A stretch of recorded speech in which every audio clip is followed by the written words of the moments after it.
Hare Krishna. It's a great fortune for all of us that my failure to be punctual and disciplined in this class has brought our this fortune that you are with us today. I am very thankful to you. But they informed me that you are not available. That's why they are putting me. That's what. So my failure became success of the devotees of Jodhpur. They got your association, Maharaj. So वैष्णव महाराज के बारे में तो मैं क्या चर्चा कर सकता हूँ, मेरी योग्यता नहीं और मेरे से अधिक आप सब लोग जानते हैं, बट इतना कह सकता हूँ उनके बारे में कि इस पूरे हम सब जितने भक्त आज उनको देख रहे हैं, सुन रहे हैं, उन सब तक हरिनाम और कृष्ण भक्ति पहुंचाने की इस पूरे प्रकल्प का वो थॉट है, आइडिया है, माध्यम है। और उनके बारे में सिर्फ 2-4 लाइन जो मैंने चैतन्य चरितामृत में पढ़ा वो मैं कहना चाहता हूँ, जिसमें ये कहा गया कि सेई भक्त धन्य जिना छाड़े प्रभुर चरण, सेई प्रभु धन्य जिना छाड़े निजे जान, दुर्दैवे सेवक यदि जाय अन्य स्थाने, सेई ठाकुर धन्य तारे चूले धरियाने।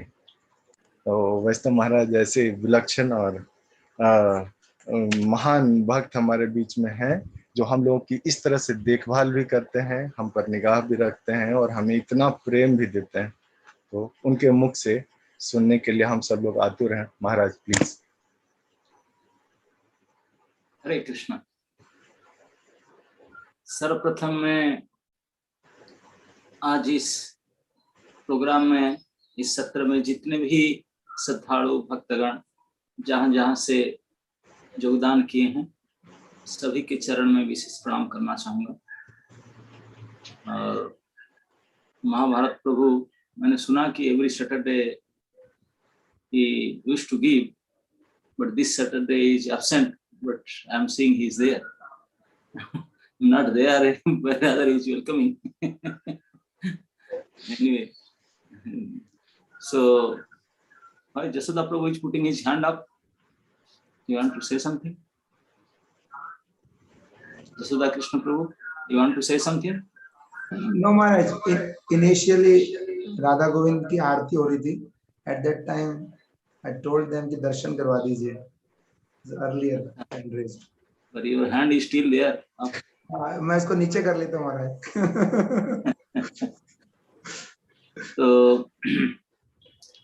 तो समय को सामने देखते हुए हम और समय नहीं देते हैं, और आप लोग सभी परिचित भक्तगण हैं, इतने इसलिए मैं इस प्रकार कह सकता हूं कि अगर मैं कुछ गलती सलती करता हूं, कम से कम जूते तो नहीं मारोगे, सहन कर लोगे। तो मुझे बताया गया था कि आज की सत्र में, क्योंकि अभी आने वाले भगवान श्री नरसिंह देव की आविर्भाव की उपलक्ष्य में नरसिंह भगवान की परम भक्त प्रहलाद जी के शिक्षा के बारे में कुछ चर्चा किया जाए। तो प्रहलाद जी के शिक्षा यद्यपि पूरी सप्तम स्कंद में शुरू से लेकर के, शुरू से क्यों, चौथा अध्याय से लेकर के और 9 अध्याय तक 5 अध्याय जिसमें प्रहलाद जी की चरित्र वर्णन है, उसमें शिक्षा है। विशेष करके 6ठा अध्याय में उन्होंने अपने शिक्षा दिए हैं अपने क्लासमेट को। उसके ऊपर हम संक्षेप में चर्चा करने के लिए प्रयास करेंगे। तो क्योंकि मैं सीधा वृंदावन से बोल रहा हूं, तो हमारे इस्कॉन वृंदावन के पूजित हृदय श्री श्री कृष्ण बलराम, श्री श्री राधा श्याम सुंदर दलिता विशाखा जी, श्री श्री निताई गौर सुंदर और श्रील प्रभुपाद जी के श्री चरण में विशेष प्रणाम करके उनके कृपा आशीर्वाद को अपना सर्वस्वरूप में धारण करके कुछ चर्चा करने के लिए प्रयास करेंगे उनकी शिक्षा के ऊपर। तो हम लोग आज श्रीमद् भागवत महापुराण के 7वें स्कंद के 6ठा अध्याय के ऊपर कुछ विचार करेंगे। चलिए। ओम नमो भगवते वासुदेवाय। ओम नमो भगवते वासुदेवाय। ओम नमो भगवते वासुदेवाय। नारायणं नमस्कृत्य नरं चैव नरोत्तमं देवीं सरस्वतीं व्यासं ततो जयमुदीरयेत्। कृष्णाय वासुदेवाय देवकी नंदनाय च नंदगोपकुमाराय गोविंदाय नमो नमः। हरे कृष्ण। तो भगवान के आविर्भाव, भगवान स्वयं अपने मुख से घोषित करते हैं कि मैं स्वयं कहता हूं कि मेरा भक्त मेरे से बड़ा, मद भक्त पूजा अधिक। तो भगवान की शिक्षा से बढ़कर के भक्त की शिक्षा जो भगवान के हृदय में धारण किए हुए। तो श्री प्रहलाद महाराज ये 7वें स्कंद में 4th अध्याय में आपने स्कूलमेट्स, क्लासमेट को वो शिक्षा दिए। जो भगवत प्रेमी भक्तगण होते हैं उनका ये लक्षण होता है, केवल भगवत में, क्योंकि समाज में देखा जाता है जिनका चरित्र में थोड़ा सा आदर्शपन है, जो थोड़े से सदाचारी व्यक्ति हैं, उनको अगर कोई अच्छा चीज मिले तो अकेले नहीं खा जाते हैं। कोई अच्छे खाद्य द्रव्य मिला, कोई देखने के लिए मिला, कोई चीज मिला तो बांट करके लेना पसंद करते हैं। जो साथी में मिल करके देना, सबको दे करके लेना, यही अच्छा गुण है। अकेले स्वार्थ पर होता है, छिपा करके सब ले लेना। तो नारद जी स्वयं जो भगवत नाम रस के अमृत को पान कर रहे हैं, उन्होंने भी सोचे कि मैं कैसे पार कर रहा हूं, मैं भी दुनिया को देना चाहिए। तो इसलिए पूरे ब्रह्मांड में घूम घूम करके जाति काल देश निर्विशेष में सब स्थान पर अवस्था को छोड़ करके सब जगह में पात्रता ढूंढ रहे हैं। कौन इस रस को लेना चाहता है, कैंडिडेट कौन है, तो कैंडिडेट को ढूंढ करके उनको दे रहे हैं। तो इसीलिए प्रहलाद महाराज उनके कैंडिडेटशिप में आए। नारद जी क्षत्रिय कुमार ध्रुव को दिए ये ज्ञान, और असुर बालक प्रहलाद को दिए। उनको ये अतर पांतर नहीं कि ये असुर क्या पड़ेगा, ये राजपुत्र से, नहीं, उनके लिए वो जो कैंडिडेट है उस ज्ञान के लिए। तो इसलिए जो भक्ति के ज्ञान है उसके लिए कोई पात्रता की गुण की चर्चा ही नहीं, श्रद्धा मात्र। जिनका मन में भक्ति के प्रति श्रद्धा हो वही उसके पात्र है, उसको प्राप्त होना चाहिए। दूसरी बात, प्रहलाद महाराज भी उन्हीं के शिष्य है, तो उन्होंने भी आज देख रहे हैं, उन्होंने सोच रहे हैं कि ऐसे गीता में बताया गया, मनुष्याणाम सहस्रेषु कश्चित् जदति सिद्धये जततामाम सिद्धानाम कश्चिन् माम वेत्ति तत्त्वतः। इसका अर्थ है कि सिद्धि के लिए प्रयत्नकारी व्यक्ति का संख्या बहुत अल्प होते हैं। बहुत कम लोग जीवन की सिद्धि के लिए प्रयास करना चाहते, बाकी सब खा पी करके मैथुन करके बच्चा पैदा कर बूढ़े होकर मर जाना, बस दैट्स इट। पशु तुल्य जीवन बिता देते हैं, प्राय मोर देन 90% इसी ग्रेड में। जैसे भी तैसे रोटी कपड़ा मकान जीवन के उद्देश्य है, और बच्चा पैदा कर बूढ़ा होकर खत्म, मर जाओ, कैसे ही मरो। जीवन की लक्ष्य बारे में पता ही नहीं चलता। जो कोई जीवन के लक्ष्य बारे में थोड़ा चिंतित हैं, जानने के लिए चाहते हैं, प्रयत्न करते हैं, बहुत संख्या कम है।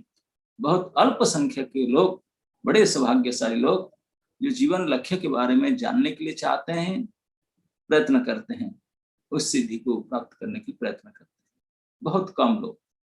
तो ऐसे कम प्रयत्नशील व्यक्तियों को अगर कोई सच्चे गुरु या सच्चे उपदेष्टा ना मिले तो उनको तो सिद्धि हो नहीं सकता। कोई प्रॉपर गाइड ना मिले तो कैसे आगे बढ़े। तो ये बहुत जरूरी है। तो इसलिए साधु मिल जाना यही भगवत कृपा के फल है, यही साक्षात भगवत कृपा है साधु संग साक्षात।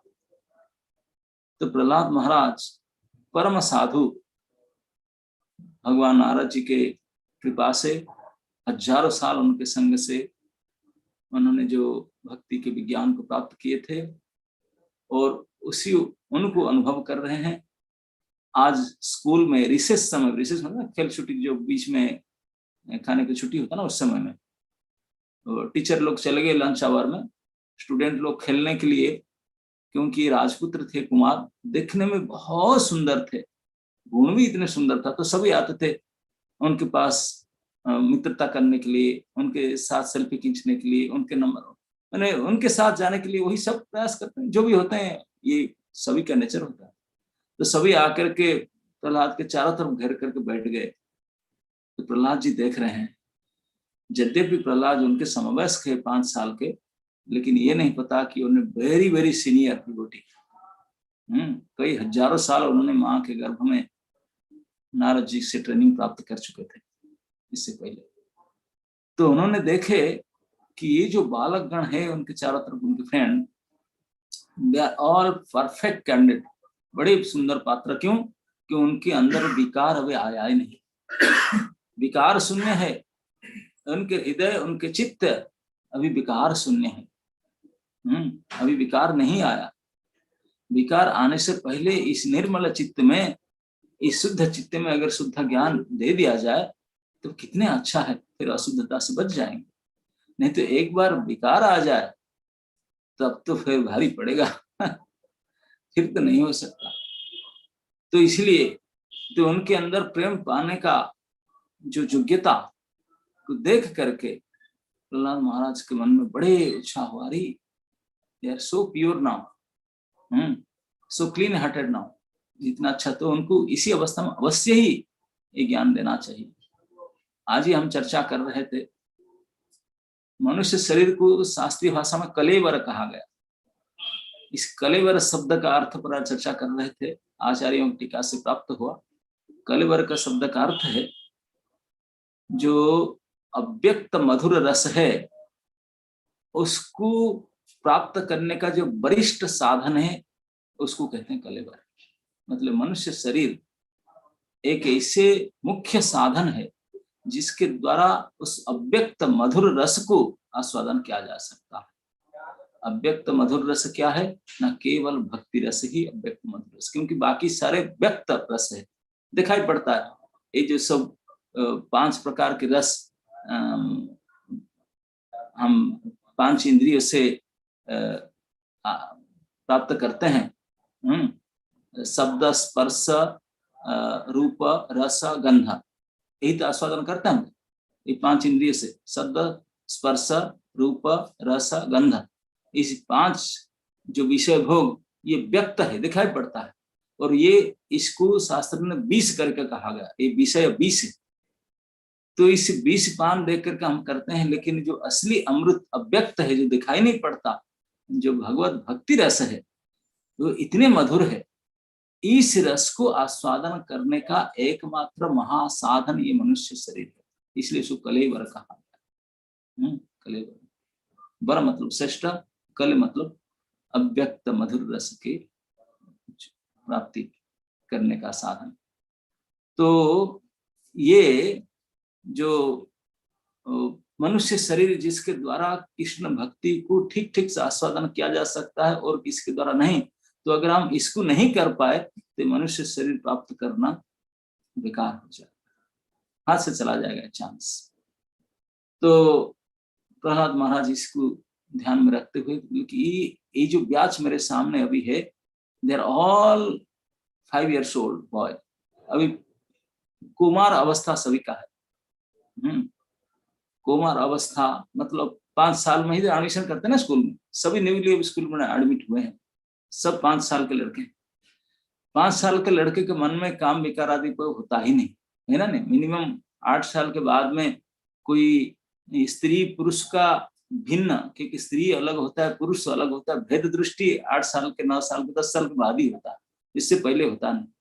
वो नहीं समझ पाते, वो जानते नहीं, इतने निर्मल चित्त रखता।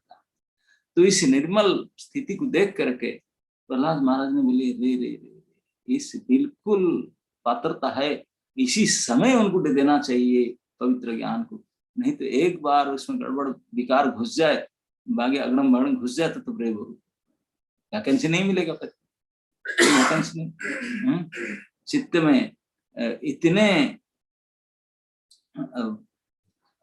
भोग वासना भर जाएगा, पूरा फुल हार्ड डिस्क फुल चलेगा, फिर तो आ ही नहीं सकता। तो अभी क्लीन है, कुछ नहीं है, कुछ योजना नहीं। तो इसलिए प्रहलाद महाराज तुरंत इसी रिसेस पीरियड में ही उनको देना चाहे। तो जैसे सारे स्टूडेंट उनका आकर के बोलते, कुमार चलिए ना, खेलने चलिए, हमारे साथ चलिए। तो कुमार प्रहलाद ने तुरंत उनको बोले, अरे मेरे भाईगण, मेरे साथीगण, आप खेलने के लिए बुला रहे हैं, ये क्यों खेलने के समय, क्या करें, खेलेंगे नहीं?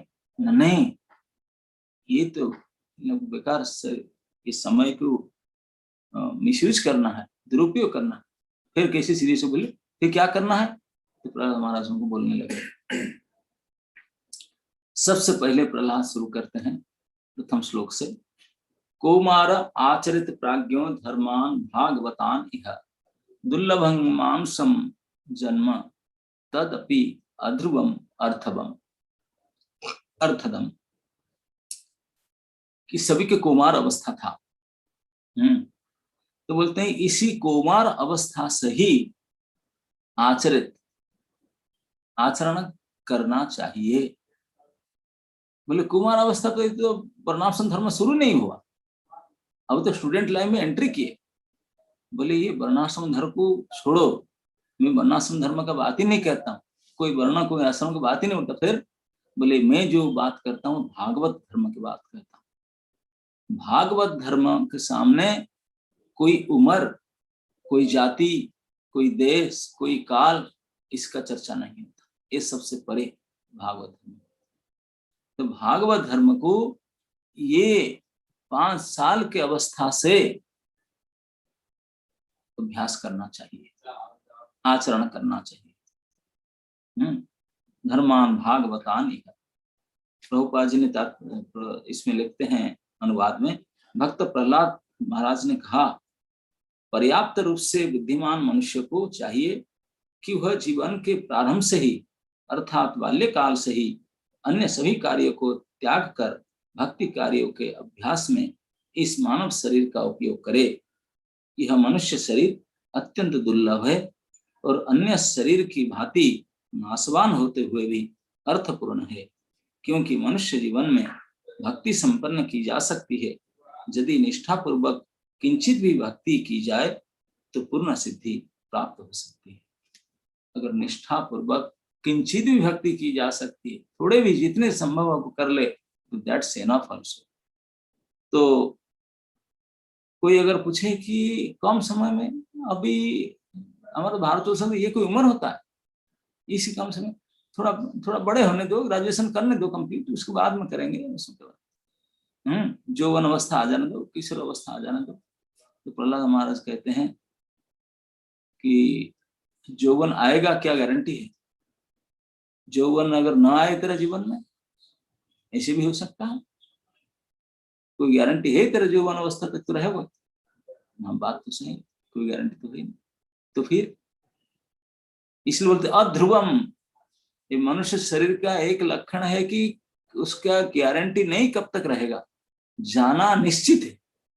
जन्म हुआ तो मृत्यु तो निश्चित है, ध्रुव मृत्यु, लेकिन मृत्यु कब होगा ये नहीं पता, किसी भी क्षण हो सकता है, अद्येवा सतान्तेव, कभी भी हो सकता है, लेकिन होगा जरूर है।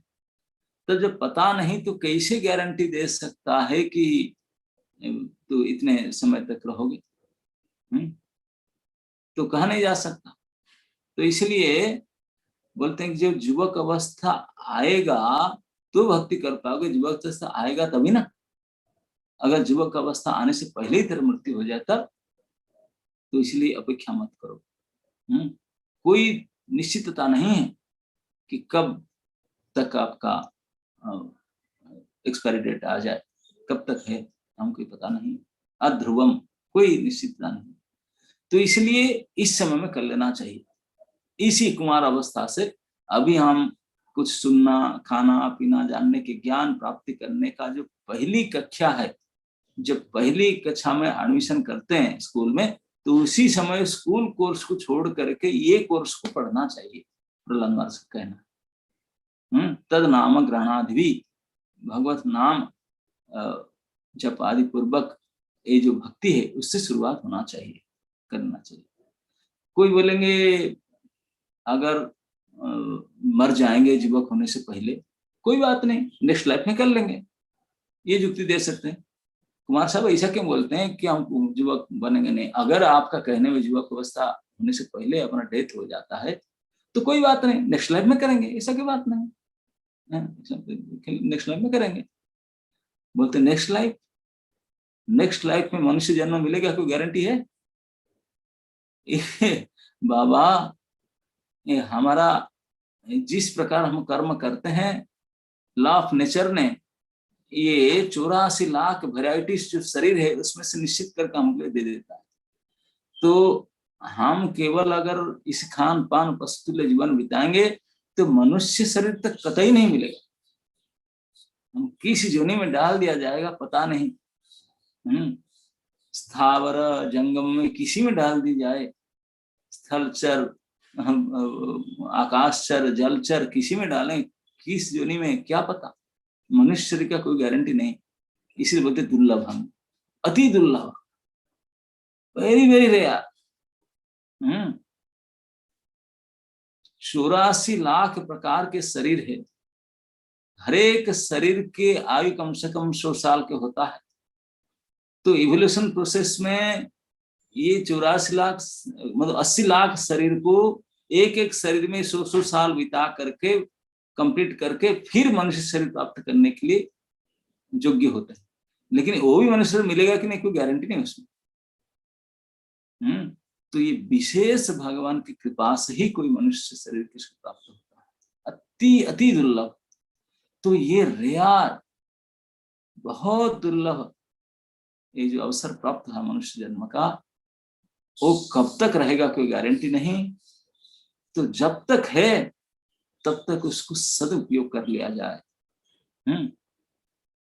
तो इसीलिए अभी से करो, क्योंकि अगले जन्म में मनुष्य जन्म मिलेगा, कोई गारंटी नहीं। और किसी समय यौवन अवस्था आएगा तभी कोई गारंटी नहीं।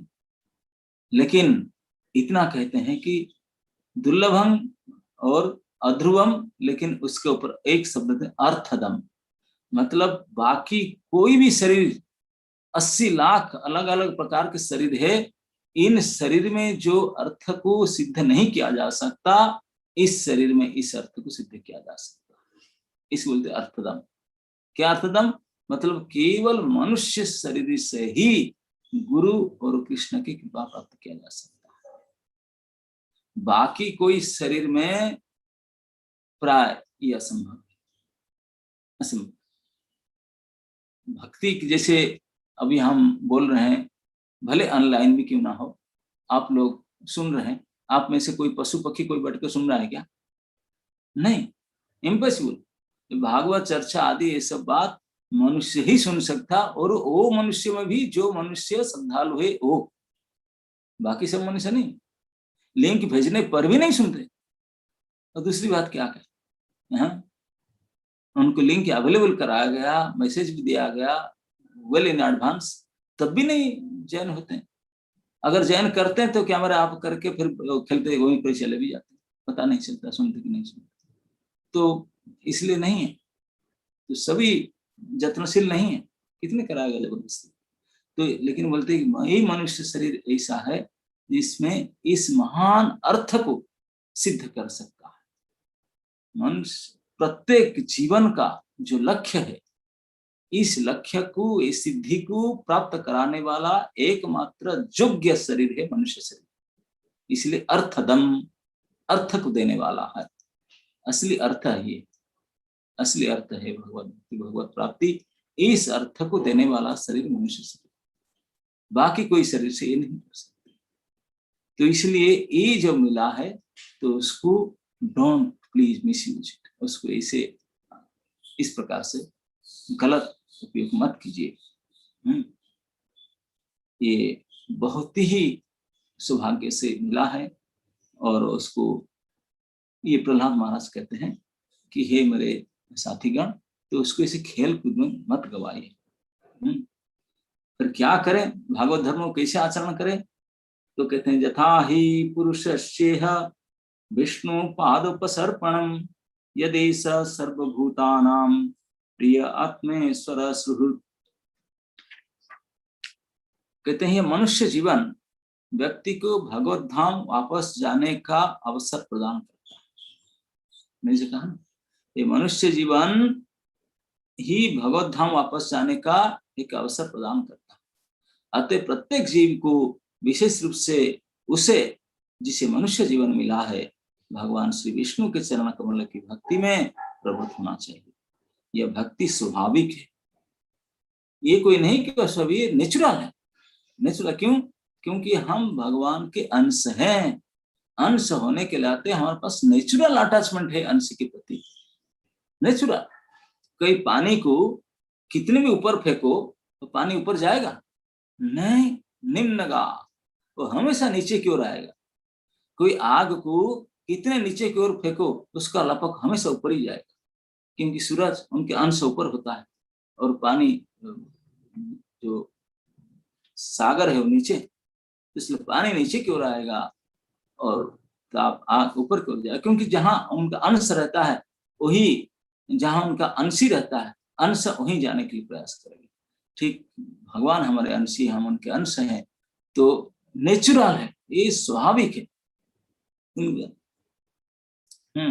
विष्णु पाद, तो विष्णु के शरणागत होना, विष्णु के पास जाना, और ये बहुत सरल है, सहज है।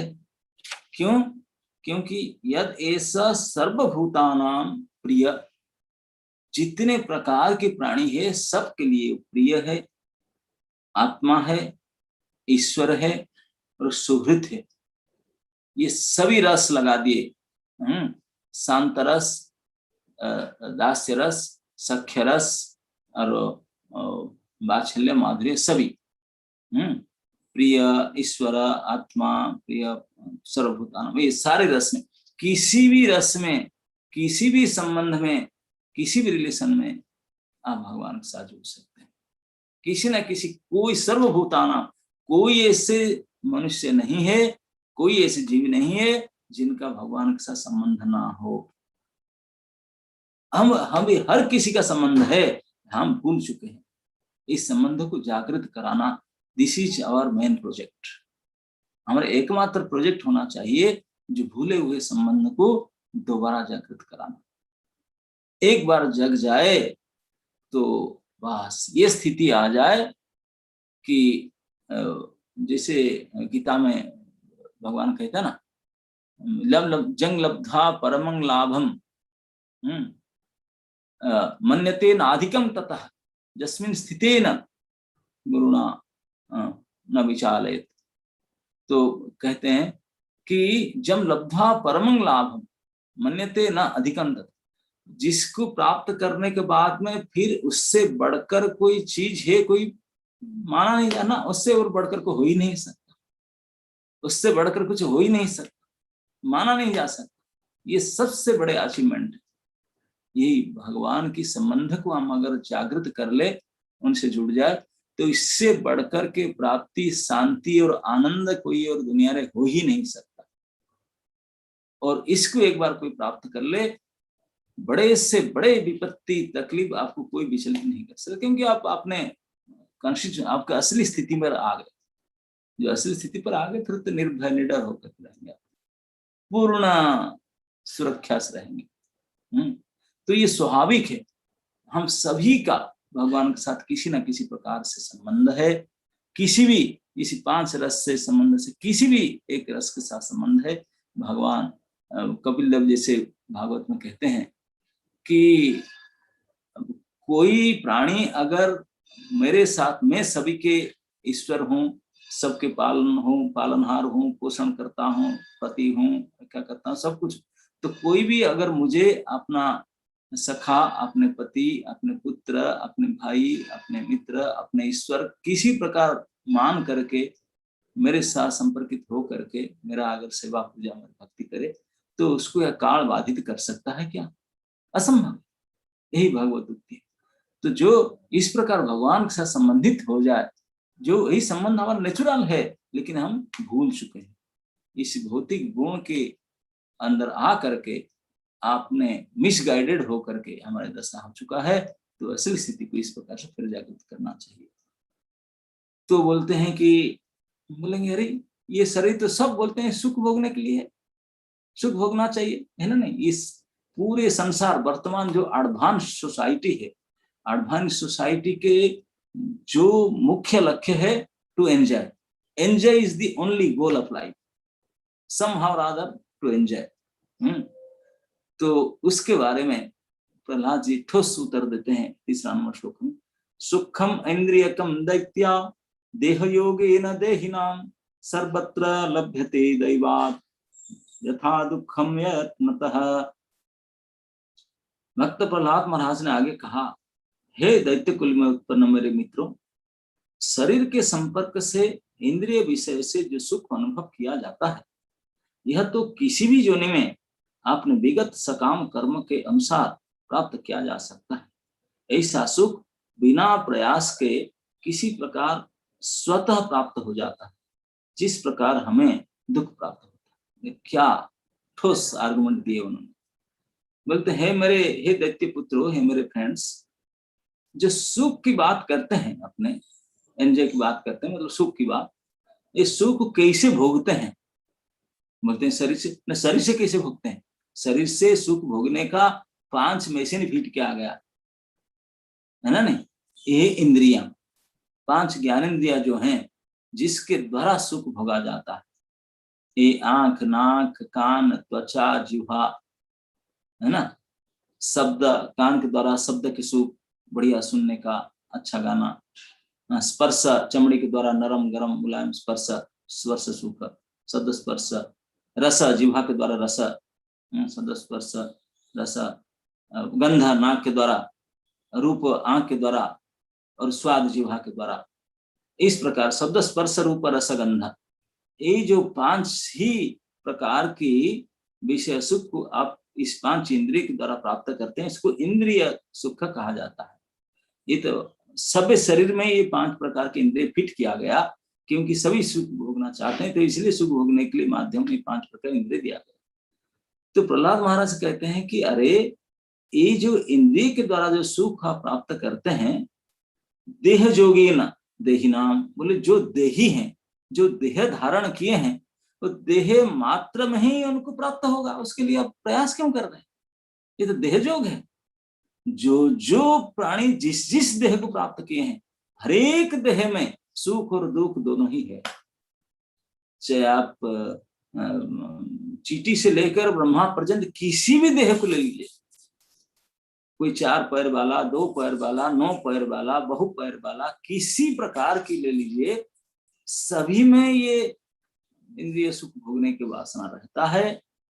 और सुख और दुख दोनों उनके लिए ऑलरेडी प्रिंट आउट होकर आता है। जिस दिन देह मिला, देह जोगी ने देह नाम कहने का मतलब है, जिस दिन आपके देह मिला, ये जो प्रोडक्ट हमको मिला, कोई प्रोडक्ट जब फैक्ट्री से प्रोड्यूस होता है तो उसके साथ में ये प्रिंट आउट आ जाता है ना, manufacturing date, expiry date, how to use, ये यूजर गाइड उनके साथ आता है। तो इसी प्रकार ये प्रिंट आउट तभी से आ गया, भाई कितने सुख कितने दुख, ये क्या है, सब उसके साथ उसी समय से डिसाइड होकर आ जाता है, ऑलरेडी फिक्स्ड होकर, प्री अरेंज्ड। बोलते हैं कि देह जोग में देह के द्वारा जो दैहिक सुख भोगना चाहिए, देह जिस दिन प्राप्त हुआ, देह जब तक रहेगा, जितने दुख जितने सुख है, तो देह के समय ऑलरेडी फिक्स्ड होकर आया है। उसके लिए प्रयास क्यों कर रहा है? प्रयास करने से कुछ मिलेगा तो है ही नहीं ज्यादा। जो आपके भाग्य में नहीं लिखा है, कितने प्रयास करना नहीं मिलेगा। हमारे कहावत है ना, दाने दाने में लिखा है खाने वाले के नाम। अगर जिस दाने पर आपके नाम प्रिंट आउट नहीं हुआ है, अगर बाय मिस्टेक इस दाने को आप मुंह में ले लिए खाने के लिए, उल्टी हो जाएगा, नहीं जाएगा, क्योंकि वो आपका प्रिंट आउट नहीं, लिखा नहीं आपका नाम। इतने perfect arrangement law of nature का। लॉ ऑफ नेचर का ऐसे परफेक्ट अरेंजमेंट है कि बिल्कुल एक एक दाने भी किनके पास जाएगा इस प्रकार वो भी लिखा। तो हर एक प्रकार के सुख जो हम ये जो 5 प्रकार इंद्रिय से प्राप्त करते हैं, ये हर एक प्रकार का सुख कैसे कितने मात्रा में किस प्रकार पूरे पहले से फिक्स है। और केवल सुख नहीं, दुख ही फिक्स है। बोले हम कैसे माने, हम प्रयास नहीं करेंगे सुख थोड़ी मिल जाएगा हमको। तो प्रहलाद महाराज कहते हैं भैया एक बात बताओ, दुख पाने के लिए कोई प्रयास किया आपने? कोई प्रार्थना किया है प्रभु आज मेरा सर तोड़ जाए, आज मेरा टांग टूट जाए, आज मुझे कोरोना आ जाए? बिल्कुल नाक में हाथ में बांध करके अलग से आइसोलेट होकर बैठते हैं, बाहर निकलते नहीं, लॉकडाउन में रहते हैं। क्यों? डर के मारे, ना हो ना जाए। कभी कोई बोलता है कि मुझे हो जाए? कितने प्रूफ नहीं। बोले अगर इतने बच कर रहने पर भी छोड़ देते क्या दुख आता है कि नहीं? दुख कोई नहीं चाहता। दुख के लिए नाना प्रकार के उपाय करके दुख से बचने के लिए हर प्रकार से बचने के लिए हम प्रयास करते हैं। जो जो किया जा सकता, संभव हो सकता है, हर संभव के तरीका उठाते हैं दुख से बचने के लिए। तो दुख से बच जाते हैं क्या? नहीं। दुख होता है ना? हाँ, होता तो है। दुख से बचना तो नहीं हो पाता, दुख मिलता तो। जैसे दुख लिए कोई जत्न नहीं करता, बिना प्रयास किए हुए, बिना जत्न किए हुए जैसे दुख मिलता है, ठीक जथा, ठीक इसी प्रकार बिना जत्न किए हुए, बिना प्रयास किए सुख भी मिलेगा। दुख और सुख वो दोनों देह के साथ प्रिंट आउट होकर आया है, फिक्स ऑलरेडी होकर आया है। आपके नाम से already print out quota fix है, इतना दुख आपको मिलना ही मिलना है, इतना सुख वो मिलना ही मिलना है। इस प्रकार तो कोई टस मस नहीं कर सकता। कितने तो लाखों सर पर हाथ पर पिटी नहीं हो सकता। तो फिर काहे कि प्रयास करता है भैया? जब आप खाने के लिए, जब आपके लिए खाना या प्रसाद टिफिन में गरम हॉट केस में रेडीमेड करके रखा हुआ है, तुम खोल कर खाओ, कोई आपको ही खोलना नहीं पड़ेगा। कोई है आपकी पत्नी हो, मित्र हो, फ्रेंड हो, कोई हो, सर्वेंट कोई है जो देने के लिए तैयार है, फिर क्यों आपको बाजार जाएंगे खरीदने के लिए, फिर कुकिंग के लिए इसको करना क्या जरूरत नहीं, करने का भाई तो ऑलरेडी रखा हुआ रेडीमेड, बिल्कुल टाइम पर। तो इसी को कहते हैं ये देह जोग। देह जिस दिन से मिला, इस देह के साथ आपका दुख और सुख उसके साथ उसी समय से फिक्स होकर के आया और वो प्राप्त होता ही रहता है। उसका प्रमाण है जैसे दुख, जैसे दुख को बिना प्रयास किए हम प्राप्त करते हैं, सुख भी बिना प्रयास के मिलेगा। You are trying for it. सुख पाने के लिए प्रयास मत करो और दुख से बचने के लिए प्रयास मत करो, क्योंकि दुख से ना बच सकते हो ना सुख को प्राप्त कर सकते हो। ये साफ साफ इसको कहते। तो फिर कैसे? ना सर्वत्र लभ्यते, सब देह में। आप कुत्ता बनो, सांप बनो, चींटी बनो, घोड़े बनो, हाथी बनो, सब में इस प्रकार के इंद्रिय सुख प्राप्त है। सबके मेल फीमेल है, वो अपना अपने हिसाब से सब करते हैं, सब प्राप्त है। अपने भाषा से प्रेम करते हैं, गीत गाते हैं, नाचते हैं, गाते हैं, जो संग सुख सभी प्राप्त करते हैं। सर्वत्र लभ्यते, सर्वत्र जहां सब। तो इसके लिए प्रयास करना, प्रयास करने के लिए को फायदा नहीं, ऑलरेडी फिक्स है, रखा हुआ जो आपके लिए पहले से बना कर रखा है, उसके लिए फिर प्रयास करना तो मूर्खता है। तो फिर प्रश्न करेंगे बच्चे लोग, तो फिर प्रयास किस लिए करें? हाथ पैर दिया गया, इंद्रिय दिया गया काम करने के लिए, भगवान इंद्रिय देकर बोले कर्मणे अधिकार अस्तु, तो हमको कर्म करने का अधिकार दिया गया, कर्म करने के लिए साधन हाथ पैर से इंद्रिया दिया गया, हम प्रयास नहीं करें, कर्म नहीं करेंगे।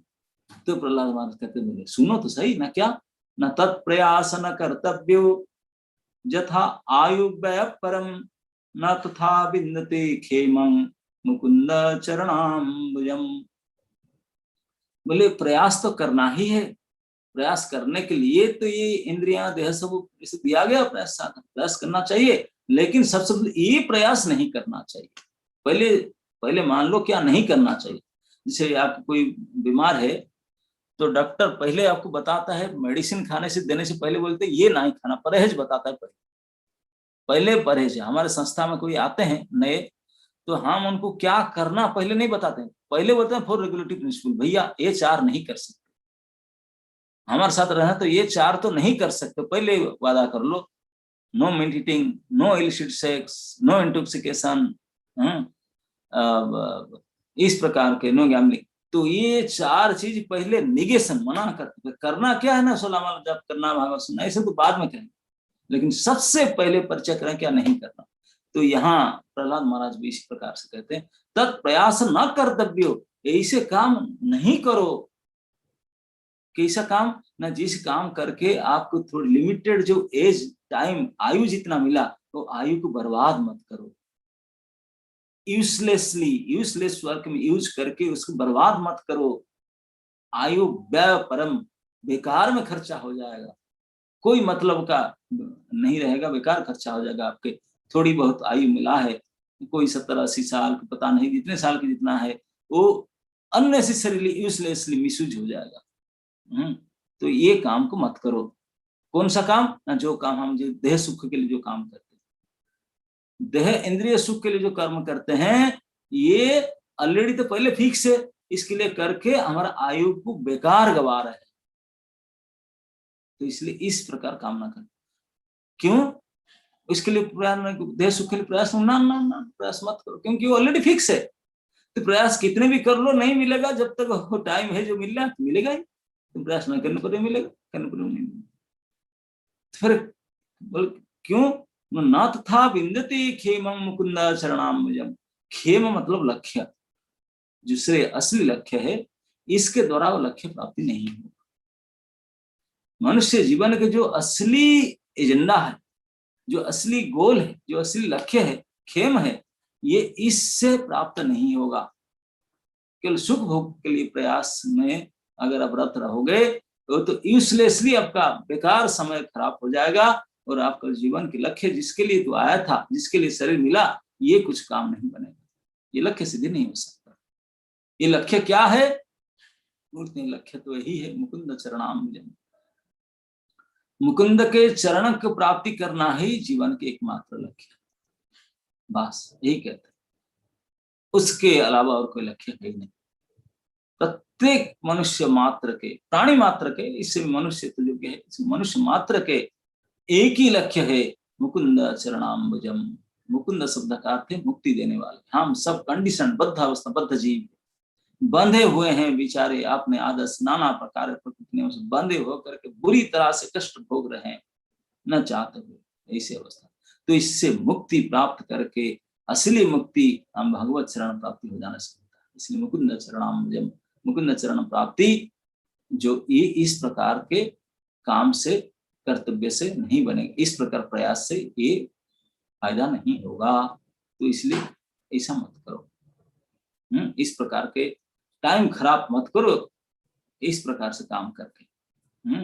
इस प्रकार के फिर क्या करो ना, ऐसे कर्तव्य करो।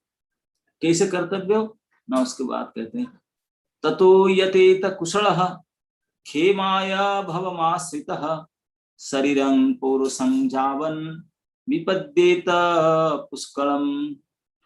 अतः इस भौतिक संसार भवमाश्रित या भयमाश्रित में रहते हुए भले तथा बुरे में भेद करने में सक्षम व्यक्ति को चाहिए कि जब तक शरीर हिष्ट पृष्ठ रहे और जर्जर हो जाने से चिंताग्रस्त न हो, तब तक वह जीवन के परम लक्ष्य को प्राप्त करने का प्रयास करे।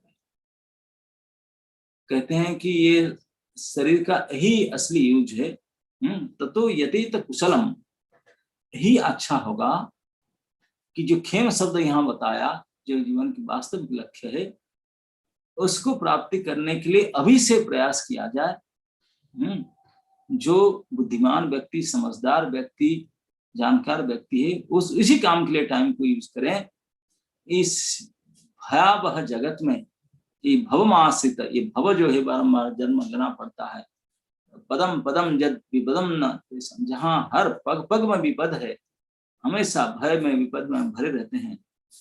तो इस भव में, इस संसार में, ये जो शरीर हम प्राप्त हुआ है, ये शरीर जावन न विद्यते पुष्कलम, जब तक जर्जरित नहीं हो जाता, जब तक यूजलेस नहीं हो जाता है, जब तक यूजफुल है, उसका कहने का मतलब जब तक यूजफुल है शरीर को, मतलब यूज किया जा सकता है, यूजेबल है, अब तक यूजेबल है, उसके बाद में तो यूजलेस हो जाएगा।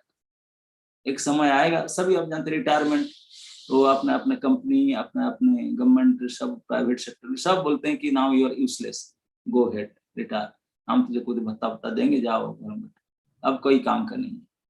तब हम भारतीय बोलते हैं कि जब हम कोई काम के नहीं रहेंगे तब भगवान के काम के आएंगे, भक्ति करेंगे।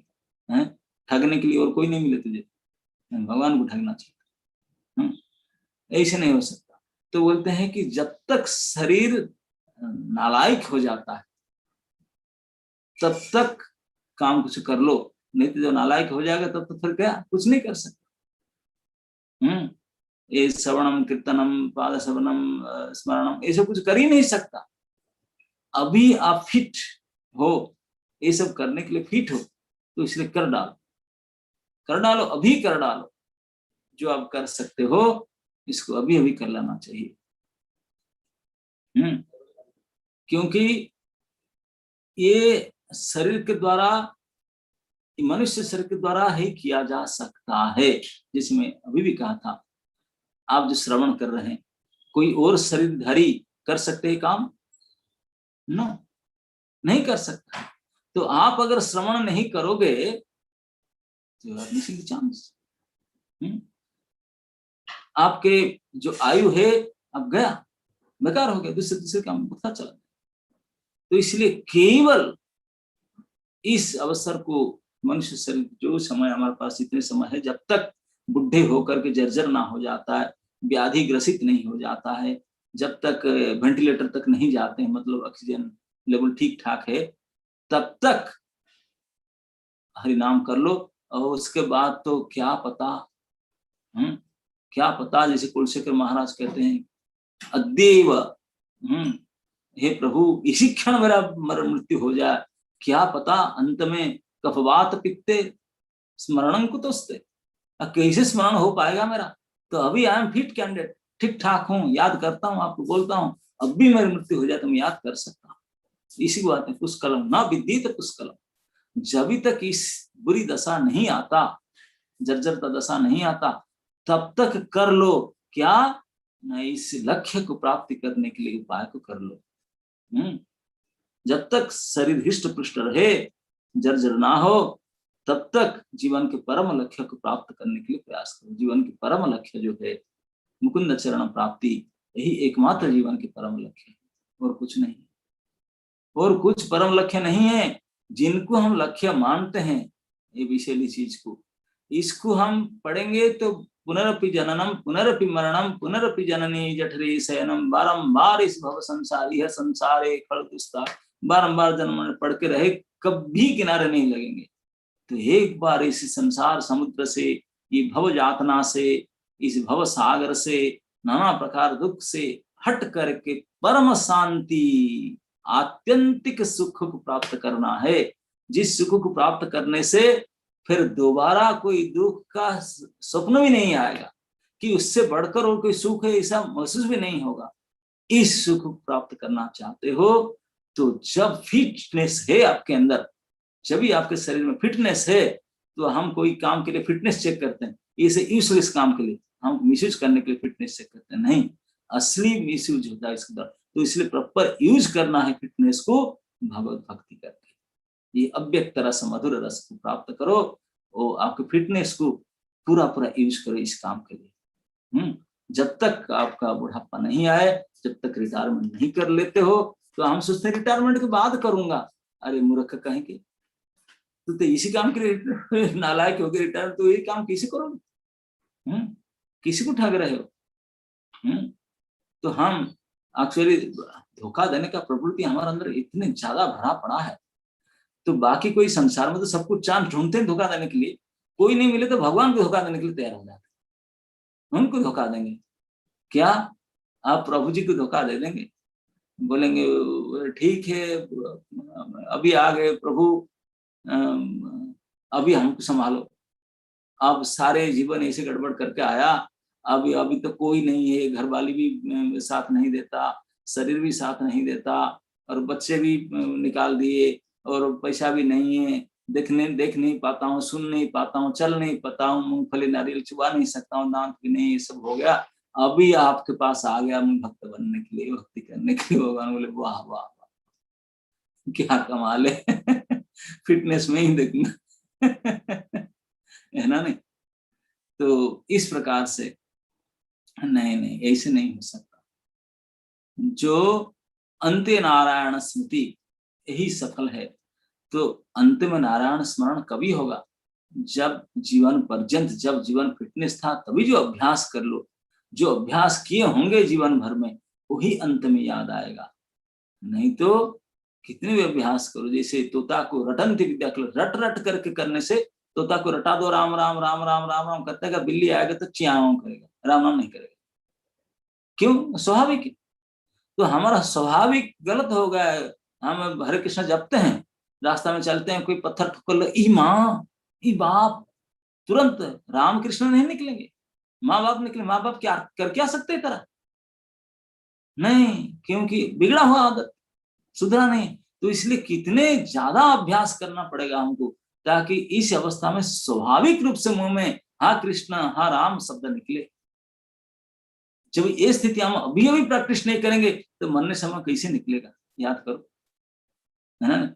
कई सेमीफाइनल फाइनल को जाने के लिए कितने प्रैक्टिस करते हैं खिलाड़ी लोग, फिल्म स्टार, कितने क्या क्या प्रैक्टिस करते हैं। कोई सर्जन लोग को अच्छे सर्जरी करने, कितने हर चीज के लिए कितने अभ्यास करना पड़ता है, हर एक चीज के लिए अभ्यास। भक्ति के लिए भी अभ्यास करना पड़ता है। पूरे जीवन भर जब बड़ी फिटनेस है तब तक अभ्यास कर लेना चाहिए, पूरी अभ्यास इसके लिए लगाना चाहिए। और बाकी सारे तो अनग्रेटफुल है, अकृतज्ञ हैं, उनके लिए कितने भी अभ्यास करो तो काम नहीं आएंगे। मैं कभी कभी उदाहरण देता हूँ, जैसे इलेक्ट्रिसिटी है, आप में से कोई इलेक्ट्रिशियन हो, बहुत अच्छे इलेक्ट्रिशियन हो, और कम से कम 50 साल तो चाहे राजस्थान इलेक्ट्रिसिटी बोर्ड में काम किया है और रिटायरमेंट भी लिया है, वो तो इलेक्ट्रिकल फॉल्ट देखने से बता देता है, बाएं हाथ का खेल है। 60 साल ये काम करते करते पक गया, बाल पड़ गया, शरीर झड़ गया, इसी काम करते करते अब ग्लोव्स पहनना जरूरत नहीं पड़ता, ऐसे ही काम कर लेता है। इतने एक्सपीरियंस है, इतने अभिज्ञ है इलेक्ट्रिकल काम में, 60 साल काम करते करते पक चुका। अभी कोई काम कैसे करता है, वेरी एक्सपीरियंस, अब करता है बाय मिस्टेक, अब कोई नेगेटिव पॉलिटिक्स जुड़ जाए तो इलेक्ट्रिक शक्ति सोचेगा भैया 60 साल का रिश्ता नाता हमारे साथ है, तो थोड़ा 1 मिनट भूल कर दिया, छोड़ दे, छोड़ेगा? मानेगा? वो ही टंग जाएगा, एक क्षण में वही टंग जाएगा। वो नहीं सोचेगा भी 60 साल का हमारे साथ रिलेशन है, पुराना रिलेटिव नहीं सोचेगा, नहीं सोचेगा। ऐसे तो इसलिए, लेकिन संसारिक चीज सभी ऐसे हैं। कोई संसार अनग्रेटफुल, अकृतज्ञ है, कोई आपको टाइम पर मदद नहीं करेंगे, कोई नहीं मदद करेंगे। आप तो शास्त्र में, मैं उनको खोलकर नहीं बोलना चाहता हूँ, लेकिन ये निश्चित सत्य है, जब हमारा समय आता है ना, नोबडी विल हेल्प यू, कोई ना पत्नी ना पुत्र, वो तो मुख में आग दे देगा, मुख में आग घुसाएगा, मुख आग नहीं देगा, वो क्या मदद करेगा? कोई नहीं करने वाले है, एकमात्र परम सुहृद श्री हरि अंदर बैठे हैं, जो करते आए हैं, कर रहे हैं और करते ही रहेंगे, करते ही रहेंगे। असली ये थोड़ा बहुत कोई रोटी भी नहीं देते हैं, अरे जो असली मिट्टी दिया, हवा दिया, पानी दिया और भूमि दिया, जो सब कुछ दिया, अब दे ही रहा है, कितने देते रहा है, तो वो कभी आकर बोल नहीं रहा कि मैं दे रहा हूं करके, ये छिपे रहता है। ओ प्रभु कितने दयालु है, इसे कर रहा है। तो उनकी भक्ति करना, क्योंकि हम उन्हीं के सब हैं, वो हमारे हैं, तो इसलिए वो कर रहे हैं। तो उनके लिए प्रयत्न करना चाहिए, प्रयास करना चाहिए, जीवन का प्रत्येक अंग को लगा करके, हमारे पास जो भी बुद्धि, वृत्ति, शक्ति, सामर्थ्य, सब कुछ लगा करके केवल उन्हीं के भजन सेवा में लग जाना चाहिए, डंट करके, जब तक शरीर फिट रहे उन्हीं के सेवा लगना चाहिए। अगर उनके सेवा में लग करके पूरी अभ्यास करते रहे तो अंत में वो कभी अनग्रेटफुल, ऐसे अकृतज्ञ नहीं है प्रभु, तो जरूर हमारा अगर भूल हो जाए, हम भूल भी जाए, याद नहीं कर पाए, लेकिन वो आ जाएंगे सामने, बोले तू मेरा जवानी मुझे दिया था, तू रिजेक्ट शरीर लेकर मेरे पास आया था, लेकिन तू जवानी भरा जवानी से जो भोग सुख भोग करने के लिए सभी चाहते हैं, तो सुख भोग नहीं करके मेरे लिए दिया उसको, तो मैं कैसे भूल सकता हूँ उसको? भगवान कभी नहीं भूल सकते, इतने कृतज्ञ हैं प्रभु। अच्छा, तो इसलिए बोलते हैं कि तू अभी अभी कर लो, उस टाइम खराब। तो बोलेंगे कि कुमार अभी तो हमको बालक अवस्था में खेलना चाहिए, खेलने का टाइम है, खेल छुट्टी है, सार भी बोल रहे हैं खेलने के लिए। तो प्रहलाद महाराज उनको मैथमेटिक्स पढ़ाते हैं, वहीं पे सिखाते हैं जीवन के हिसाब। 500 वर्ष सतंह्यायु तदर्ध चाजितात्मनः निष्फलं यदसो रात्र्यं सेतेन्धं प्रापितस्तमः। प्रत्येक व्यक्ति के लिए अधिकतम आयु 100 वर्ष। किसी भी व्यक्ति का एज लिमिट निर्धारित कर देगा 100 साल। कलियुग में ये लिमिट है, एज लिमिट। जो को बहुत बढ़िया से जिए, फर्स्ट क्लास निरोग शरीर, तो शतांत 100 साल तक जी सकता है, आयु 100 साल का है।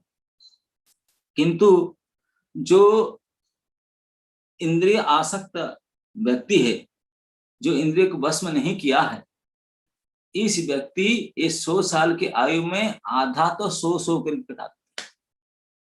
Only by sleeping he is finishing 50% of his age, है ना? नहीं सो जाते हैं, आधा आयु सो करके चला जाता। वही बोलता है जो जितेंद्रिय नहीं है, वो उसकी आयु के आधे अंश तो सो करके खर्चा कर देता है, सो करके खत्म कर देता है आधे। और कुछ लोग आजकल ये दुनिया में होते हैं, नाइट शिफ्ट करते हैं, दिन में सो जाते हैं, लेकिन सोते हैं आधे समय। जिंदगी का आधा तो सो के बिताते हैं, डे नाइट मिला करके आधे सो कर खत्म कर दो। वो सोने में कोई काम का नहीं है, तो डेड बॉडी की तरह होता है। तो सीधा माइनस कर दो आधा। अगर 100 साल की भी जिंदगी हो, बोलते हैं आधे तो डेड बॉडी की तरह सो कर, यूजलेस, ब्रांडेड यूजलेस है, बिल्कुल सो कर कुछ नहीं करते, हाथ पर भी नहीं हिलता, तो सो करके आधे खत्म कर देते। तो बाकी मिटा देते हैं। अतएव ऐसे व्यक्ति की आयु केवल 50 वर्ष बाकी रह गई। बोलते बाकी रह गया 50 तक घट गया, सो कर खत्म कर दिया। फिर मुग्धस्य बाले किशोरं क्रीडतो जाति विंशति जरायाग्रस्त देहस्य जाति कल्पस्य विंशति। बोले बाकी 20 साल, पहले में 20 साल आगे पढ़ते हैं, बोले बचपन से लेकर के 20 साल तक खेल कूद में जाता ना, बालावस्था क्रीड़ा सकता, कुमारा अवस्था कुमारी रखता। बोलते हैं कि कम से कम बचपन से लेकर जब तक हाथ पर चला, मतलब 4 व्हीलर पहले होते हैं, वो भी खेलना कूदना होता है, जो कुटर वन में चलते हैं 4 व्हीलर, फिर 2 व्हीलर हो जाते हैं, मतलब अपना 2 पैर में जब खड़े हो जाते हैं, तब से फिर खेलना ही मुख्य रहता है, खेल कूद करना। खेल कूद करते हैं, खेल कूद करते फिर लड़कियों के पीछे भागना, खेल करना, यही से 20 साल तक तो इसी में भी ना कहते हैं 18 साल होने से तो फिर तो बुद्धि आता है। 18 साल तक तो बुद्धि नहीं, वो कोई गड़बड़ करता तो उनको दोष नहीं, पुलिस नहीं उनको अरेस्ट कर, माँ बाप को पकड़ेगा, क्योंकि उनका साबालक नहीं होता, तो नाबालक, नाम बालक। तो 20 साल तक तो खेल कूद में जाता है, वो तो कोई मतलब ही नहीं था। बोले पहले बचपन से 20 साल, पहले 50 साल तो आधा जीवन तो सोकर कटाया, फिर बिगिनिंग से 20 इयर्स तक ये खेल कूद और गर्लफ्रेंड के चक्कर में वो भी गया, पहले 20 साल ओके काम का नहीं। और बोले 80 से 100 ये जो एज है ना, वो भी यूजलेस एज होता है। इतने भयानक जराग्रस्त होता है, पड़े पड़े कोई मूवमेंट भी नहीं कर सकता, बाथरूम टॉयलेट भी नहीं जा सकता। तो इस प्रकार दशा में ये 20 साल भी यूजलेस है, कुछ नहीं कर पाओगे, पड़े रहोगे। बोले ये भी यूजलेस है। तो इस प्रकार 50 साल तो पहले सोकर खत्म किया था, ये 20 बिगिनिंग में, 20 एंड में, ये 40 और भी ऐसे जाएगा, क्योंकि वो कोई काम नहीं कर पाओगे उसमें। हाँ वो तो है। बाकी बच गया कितना? 10 साल। ये 10 साल में घोर कामना, काम भोग का इच्छा इतने प्रबल, इसकी बोलते हैं दुरापुरेण कामेन मोहेन च बलीयसा शेषं गृहेषु सक्तस्य प्रमत्तस्यायाति। जिसके मन तथा इंद्रियां बस में नहीं है, वह अतृप्त काम इच्छाओं तथा प्रबल मोह के कारण पारिवारिक जीवन में अत्यधिक आसक्त हो जाता है। ऐसे विक्षिप्त मनुष्य को जीवन के शेष वर्ष भी, जो 10 वर्ष बचा था, वो भी व्यर्थ हो जाता है। प्रबल काम के उत्पीड़न में वो भी चला जाएगा, क्योंकि वह इन वर्षों में भी अपने आप को भक्तिमय सेवा में नहीं लगा पाता। इन एज में भी उन्होंने भक्तिमय सेवा में लगाना, ऐसे खर्चा हो। इस प्रकार से कि कौन ना गृह सक्तेषु शेषं गृहेषु सक्तस्य, जो गृह में आसक्त है पुरुष, तो ये भी सो करके आधा, खेल कूद में, बीमारी में, बुढ़ापे में, इस प्रकार से 90 ईयर्स तो जाता है। बाकी जो 10 ईयर्स उसको भी केवल काम इच्छा, भोग इच्छा के प्रबल के कारण उसमें भी जो कर्तव्य, उसका जो खेमम, जो वास्तविक जीवन के सिद्धि जीवन के लक्ष्य है, उसको ना समझ पाता, ना कर पाता। मतलब वो कहते हैं कि गृहस्थ शरीर में 3 मेन काम कहते हैं। एक, इतने बिजी हो जाता है कि उनको पता भी नहीं चलता कि मैं आयु कब तक खत्म हो गया, मैं मरने वाला, 50-60 साल हो गया, रिटायरमेंट का पता ही नहीं चलता। इतने डे एंड नाइट निकल जाता है, हमारा सर्व फिगर बदलता जाता है, हम गृह में ऐसे रह जाते हैं कि समय कैसे निकट मृत्यु का आ गया हमको पता ना चलता, आयु व्यय हो गया, खत्म हो गया, हमको पता नहीं चलता। एक। दूसरा, हम ये भगवत भक्ति जो हमारा असली जीवन के एकमात्र लक्ष्य, उसको नहीं कर पाए, बहुत बड़ा लॉस हो गया, वो भी नहीं समझ में नहीं आया। आयु कैसे चला गया वो पता नहीं चला, समझ नहीं पाए कि खत्म हो गया टाइम इतनी जल्दी। और पूरे जीवन में जो हम भगवत सिद्धि करना था, भगवत भक्ति करके अभ्यास करके सिद्धि करना था, वो बिल्कुल नहीं हो पाया, ये भी नहीं पता चला, ये भी नहीं हो पाया।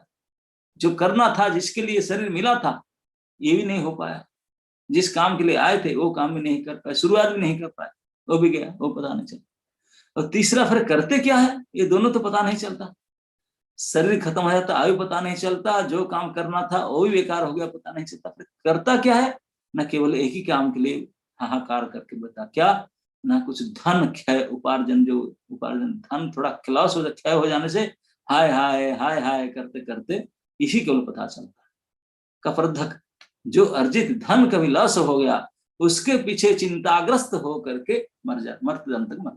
बाकी ये भूल जाता है कि मैं जीवन की असली लक्ष्य का सिद्धि के लिए कुछ कर नहीं पा रहा हूँ और मेरा आयु बेकार हो रहा है। इन दोनों ऐसे ही प्रकार चला जा रहा है, केवल लस की चिंता करते करते मर जाता है, इसलिए। तो इसलिए आगे कहते हैं, का गृहेषु पुमान्, बोलते हैं कि हे बालक, अभी आप लोग बिल्कुल निर्मल अवस्था में है। ऐसा कौन मनुष्य होगा जो अपने इंद्रियों को बस में करने में असमर्थ होने के कारण गृहस्थ जीवन में अत्यधिक आसक्त होते हुए भी अपने आप को मुक्त कर सके। आसक्त गृहस्थ अपने पत्नी, संतान तथा अन्य संबंधी के स्नेह तथा बंधन से अत्यंत दृढ़ता के साथ बंधा रहता है। बोलते हैं कि बहुत दृढ़ बंधन है। ऐसे बंधन है, कोई रस्सी नहीं दिखता, बंधा हुआ कोई रस्सी दिखाई नहीं पड़ता है बंधन का। जो रस्सी दिखाई पड़ता तो उसको खोल सकता है, ये खोलेगा कैसे? कोई रस्सी देखे तब तो खोले ना, कोई गांठ दिखे तो खोले ना। आजकल शादी करते हैं, उसको हाथ गांठ है, अरे कोई गांठ दिखे तो कोई गांठ खोले। कोई प्लास्टिक रस्सी, नायलॉन रस्सी या कोई रस्सी में कोई गांठ लगे, वो गांठ ही ऐसा है, अंदर के अंदर दिखता नहीं, लेकिन बड़े सख्त गांठ है, ऐसे टाइट गांठ है। एक पार्टी रहेगा इंडिया में, राजस्थान में, एक पार्टी रहेगा यूएस में, और वो बिल्कुल कनेक्टेड है। एक यहाँ कुछ हुआ तो खींचे आएगा, इमरजेंसी टिकट कर भागे भागे आएगा एक बार डायरेक्ट फ्लाइट लेकर के यहाँ उतरेगा। यही से प्रबल गांठ है खींचा कहीं से, तो ये गांठ है लेकिन दिखता नहीं। बोलते अभी आप लोग किसी महान बंधन में नहीं गए हैं। इस महान बंधन जो गृहस्थ बंधन है, संसार का सबसे बड़ा बंधन है ये गृहस्थ बंधन। ये बंधन में आप गए नहीं, एक बार अगर इसमें चले जाएंगे, बोले अभी आपको उम्र अभी होने वाला है, ये उम्र अभी आया नहीं इसलिए चक्कर में फंसे नहीं, 5 साल का है, अभी 10-11 साल होंगे तभी फिर शुरू हो जाएगा वो चक्कर। आजकल तो 10 साल से शुरू हो जाता है। बोलते ये 10 साल होने से पहले अगर भक्ति कर लो, थोड़ा समझ लो, बच जाओगे। अगर नहीं करोगे तो वो चक्कर में एक बार आ गए तो गए, फिर तो छूटना मुश्किल। कैसे छूटेगा? हाँ, वो विकार एक बार आ जाए फिर कैसे छूटेगा? छूट नहीं सकता, नहीं छूट सकता। किसी ने मुझे एक बार एक उदाहरण बता रहा था, बोला देखिए गंगा जल को पवित्र, हाँ गंगा जल पवित्र, स्पर्श मात्र पवित्र, गंगा स्पर्शात पवित्र, दर्शनात् पवित्र कर लेते। बोले एक बटल है, उसमें आप पेशाब कर लो, आपने स्वमूत्र इसमें रख लो, बटल बंद पैक कर लो, तो इस बटल को लेकर के जाओ, यहाँ आपके ये यही यूपी के गंगा में नहीं है, हरिद्वार नहीं, ऋषिकेश नहीं, बिल्कुल गंगोत्री चले जाओ, गंगोत्री में गोमुख में जाओ, गोमुख में जाकर के 1 साल तक इस बटल को डुबा के रखो गंगा की ओरिजिनल गंगे जल में। तो उसके बाद उठा करके उस जल को, उस बटल को खोलकर आचमन कर सकते हैं, केशवाय नारायण में कर सकते हैं। करेंगे अब? नहीं, ये सर हिलाते हैं, सभी सर हिलाते हैं। क्यों भाई? अरे गंगा में, गंगोत्री में गोमुख में डाल करके 1 साल आया, नहीं होगा? नहीं, क्यों पेशाब रखा था? ये नहीं होगा। तो यही हाल है। हम कितने कितने कुछ कर ले, अंदर जो गृह व्रताना ये बंधन पड़ा है। मतिर ना कृष्ण, प्रहलाद खोल कर बोले ना ना ना, उनका मति कृष्ण में लग ही नहीं सकता। परतो स्वतोवा, कोई दूसरा सिखाए नहीं तो खुद लगे तब भी नहीं लगेगा। व्रत धारण किए कैसे लगेगा? ये भाव धारण के, व्रत धारण के गृह व्रताना नहीं हो, अब के लिए प्रयास ना करो तो कैसे होगा? बोले अभी आप लोग सब ये महान फसन बंधन में अब नहीं गए हो, अभी से लग जाओ तो पता चल जाए तो बच जाओगे, नहीं तो एक बार इसके चक्कर में हृदय में विकार घुस जाए, रे बाप रे बाप, तब तो उससे निकलना मुश्किल है। तो इसके लिए 3-4 श्लोक लगातार बोलते हैं, वो आप लोग में खोल करके कई लोग सुबह बैठे हैं। कथम प्रियायाम अनुकंपिताया संगं रहस्यम रुचिरांश मंत्रान सुहृद स्नेह स्मित शिशूनाम। ये सब आप पढ़ लेना, मैं इसे पढ़ करके आप लोग का मन में दुख देना नहीं चाहता हूं, लेकिन सत्य घटना है। वो कहते हैं कि कैसे कैसे एक बार इस चक्कर में गया कैसे फंसोगे। कथम प्रियायाम अनुकंपितायाम, जो प्रिया बनकर के आप पास आएगा। रुचिरांश मंत्रान, मंत्र देगा, दीक्षा गुरु बनेगा, मंत्र देगा।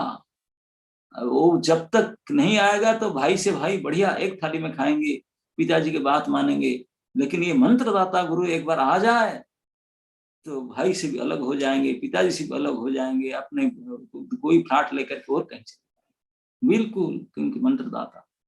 तो बोलते हैं कि कैसे, बोलते हैं कि वो रहस्य एकांत में बोलेगी, देखिए जी मैं तो घर छोड़ा, मम्मी पापा को छोड़ दिया, संपत्ति सब कुछ छोड़ा, केवल आप ही तो है मेरे, और कौन है? आपके लिए सर्वस्व त्याग करके आपकी दासी बन करके आया। जब इस प्रकार से मंत्र दान करेगी तो कैसे कोई हो सकता है, भूल सकता है? संगं ग्रहण से रुचिरांश। और उसके बाद में आगे अगर फिर कड़ाक्षराणाम शिशु, छोटे छोटे शिशु होंगे जो तोतरी तोतरी बोली बोलेंगे, ये सब आसक्ति से निकलना कैसे संभव हो सकता है? How can it possible? बोले ये संभव नहीं है। फिर तो नाना प्रकार के संबंधी ससुरा फिर उनसे निकलना तो ये इतने महाबंधन आ जाएगा, फिर उसे निकल नहीं पाओगे, फिर भगवान कुछ नहीं आता, तो बुरी तरह से फंसे रहो। तो बहुत, मैं केवल अनुवाद पढ़ लेता हूं, आप भले थोड़ा कष्ट लगे।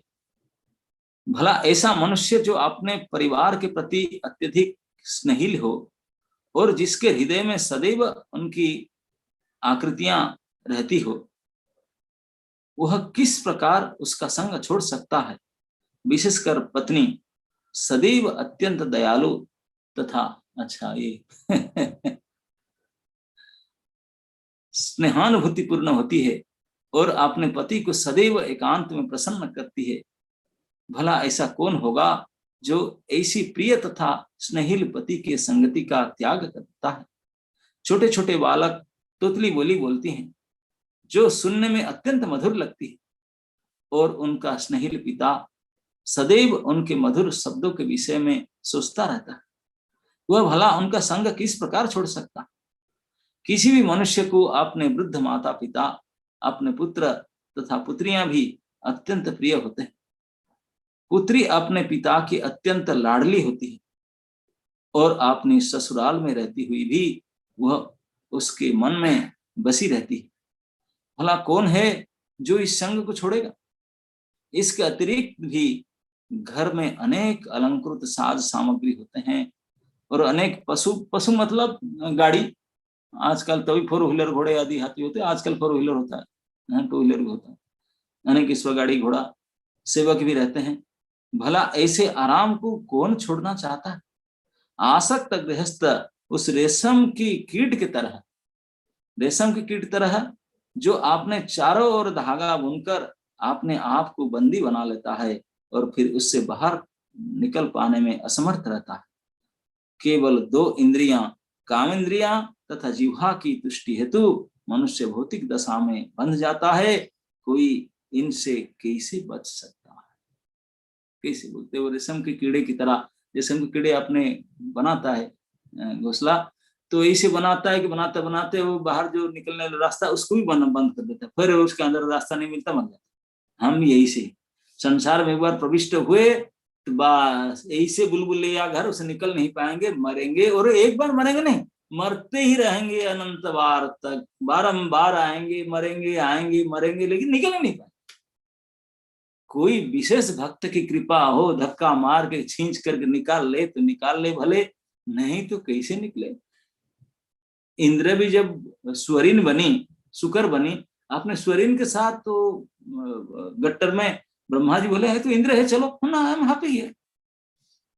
वो जाना नहीं चाह रहा था इंद्र पद को भी नहीं चाहता था, अमरावती बोला ना, गट्टर में उनको अच्छा लगता था। तो इस प्रकार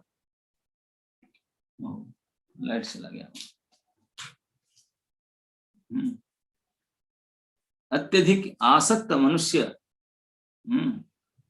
यह नहीं समझ सकता कि वह अपना बहुमूल्य जीवन अपने परिवार के ही पालन पोषण में व्यर्थ बिता रहा है।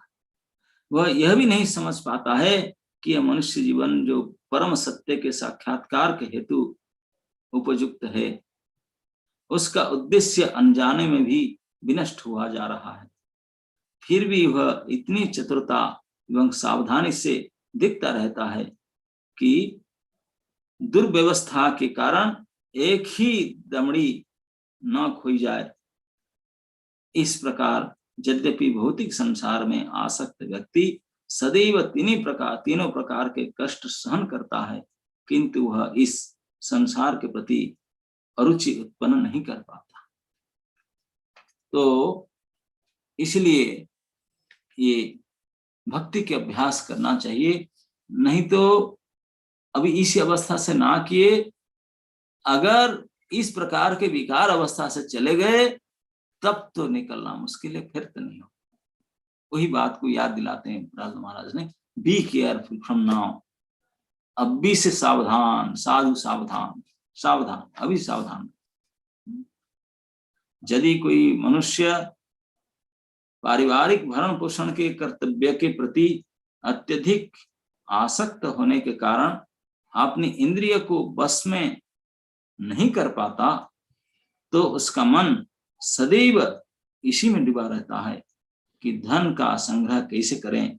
यद्यपि वह जानता रहता है कि जो अन्य व्यक्तियों का धन लेता है उसे राजकीय नियम हेतु मृत्यु के पश्चात यमराज के नियम द्वारा दंडित होना पड़ेगा, तो भी वह धन अर्जित करने हेतु दूसरे से विश्वासघात करता रहता है। बोलते हैं कुछ भी करने के लिए तैयार हो जाता है, कुछ भी करने के लिए तैयार हो जाता है। उनको पता रहता है कि इस प्रकार के मैं धन परिवार पोषण के लिए धन अर्जन करूंगा, इसको मुझे पाप होता है, इस प्रकार से नाना प्रकार के ये होता, इसके पता होने पर भी मुझे दंड मिल सकता है, ये हो सकता, फिर भी उन्होंने जानबूझ करके कष्ट उठा करके इस बंधन को परिवार मेंटेन करने के लिए काम करने के लिए तैयार हो जाता है। इतने कठिन, मतलब इसमें से ये आप प्रधान महाराज का कहना का है कि ये जो घर संसार है, परिवार को चलाना, it is not that easy job बाबा। कितने बड़ी कदम उठा करके कितने मेहनत करना पड़ता है, कितने सोचना पड़ता है, झगड़ा झाटी, शरीर को फुट फुट कर चलाना, कितने कितने हेवी स्टेप लेकर क्या सोच विचार के केवल इस संसार और शरीर को चलाने के लिए तुच्छ, इसमें लक्ष्य बिल्कुल साधन नहीं होता है, बिल्कुल लासी 100%, लेकिन फिर भी इसके लिए कितना भारी परिश्रम करना पड़ता है, भारी परिश्रम करना पड़ता है। विद्वान अपि पित्तम धनुजा कुटुंबम। हे मित्रों, हे असुर पुत्रों, इस भौतिक जगत में शिक्षा में अग्रणी लगने वाले व्यक्तियों में भी यह विचार करने की प्रवृत्ति होती है, यह मेरा और यह पराया। इस प्रकार वे सीमित पारिवारिक जीवन की धारणा में अपने परिवार को जीवन की आवश्यकताएं प्रदान करने में व्यस्त रहते हैं, मानो अशिक्षित कुत्ते बिल्ली हो। वे आध्यात्मिक ज्ञान ग्रहण नहीं कर सकते, प्रत्युत मोहग्रस्त तथा अज्ञान से पराभूत रहते, बिल्कुल कुत्ते और बिल्ली की तरह ही।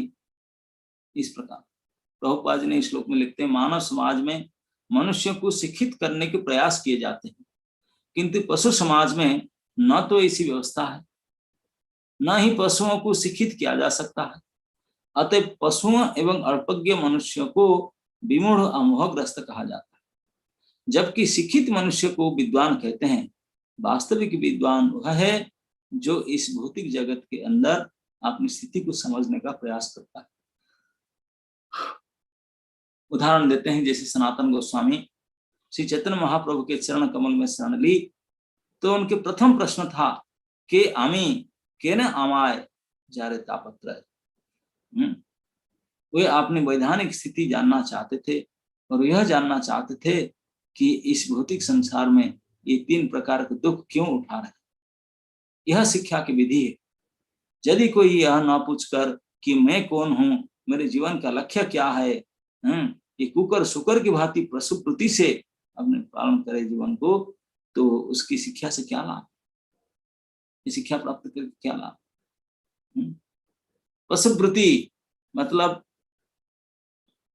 वर्तमान हमारा जो आधुनिक सभ्यता है, सो एडवांस्ड, सो हाईटेक वर्तमान अपना सोसाइटी, लेकिन करते क्या है, सारे एडवांसमेंट किसी मामले में हुआ है, how to eat nicely, how to mate nicely, how to sleep nicely, how to dress nicely, how to keep myself, भय से बचाना, यही तो है ना।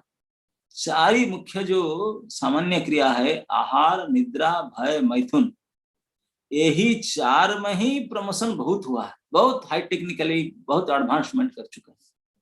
बोले ये 4 काम तो कोई प्राणी इस दुनिया में है जो नहीं करता है, बताओ, who is not doing this, सभी करते हैं। तो इसलिए शास्त्र कहते हैं, आहार, निद्रा, भय, मैथुनंच सामान्य में तत् पशु भी नराण। ये तो सामान्य है पशु और मनुष्य के लिए भी। तो अगर हम भी इसी काम के लिए हमारा सारे बुद्धि वृत्ति जो पढ़ाई लिखाई टेक्नोलॉजी उसी में लगाएंगे, तो हम तो मनुष्य कहलाने के लायक नहीं, पशु है। क्यों मनुष्य नहीं कहलाएंगे? क्यों? क्योंकि आप वही काम कर रहे हो। बोले नहीं नहीं, काम वही कर रहे हैं, लेकिन हमारा करने का तौर तरीका अलग है। हम भी खाते हैं, पशु भी खाते हैं, लेकिन वो ऐसे खा जाता है रोड के ऊपर, कोई डाइनिंग टेबल नहीं, कोई प्लेट नहीं, कोई ऐसे नहीं, डिशेस बनाकर नहीं, ऐसे खा जाता है। हम बिल्कुल पका करके मनचाही बढ़िया डिश डाइनिंग टेबल में बैठ करके परोस करके खाते हैं। तो शास्त्र कहता है हाँ दैट्स गुड, क्योंकि खाता तो दोनों ही, पेट भरने का काम है, लेकिन आप थोड़ा ढंग से करता है, ये थोड़ा बेढंगी करता है। हाँ। बाकी सोना भी हो, ये पेड़ के नीचे सो जाता है, बोले हम तो मच्छरदानी लगा करके, ऑल आउट लगा करके, एसी चला करके पलंग के ऊपर में बाकायदा सोते हैं। मिला थोड़ा ढंग। तो जो खाना भी तेरा प्रकार थोड़ा तो तरीका अलग से है, सोना भी अलग है, बैटिंग भी, और भय से बचने का तरीका भी, ये सब तरीका। बोले इसीलिए वो तो सामान्य पशु है, तो थोड़ा सिविलाइज्ड एनिमल है, ढंग के पशु हो तो, वो बेढंगे पशु तो ढंग, कहने वही काम करते, काम तो वही चार है, लेकिन डूइंग इट इन ये अच्छे तरीके से कर रहे हो, सिविलाइज्ड वे में कर रहे हो, तो सिविलाइज्ड पशु है। ये सभ्य पशु है, असभ्य पशु, लेकिन पशु ही है। नहीं, मनुष्य के शरीर मिलने पर मनुष्य नहीं कहलाओगे। मनुष्य किसे कहलाओगे? तो बोलते हैं ये चार जब तक अब चार के चक्कर रहे हो तो मनुष्य नहीं कहलाओगे। फिर मनुष्य किसे कहलाओगे? बोलते हैं धर्म ही तेषाम अधिक विशेषो धर्मेण हीना पशु भी समान। इस चार से एक एक्स्ट्रा ड्यूटी के अधिक है, वो है धर्म पालन। तो धर्म पालन ये पशु पक्षी इत्यादि इतर प्राणी नहीं कर सकते हैं, ये जो कर पाएगा वही मनुष्य कहलाने के लिए योग्य है। धर्म पालन नहीं कर सकता है। धर्म ही तेषाम अधिक विशेष धर्मेण हीना पशु भी समान। धर्म से ही नहीं, पशु। और ये धर्म क्या है? आजकल संसार में बहुत लोग धर्म करते हैं, जानते नहीं धर्म क्या है।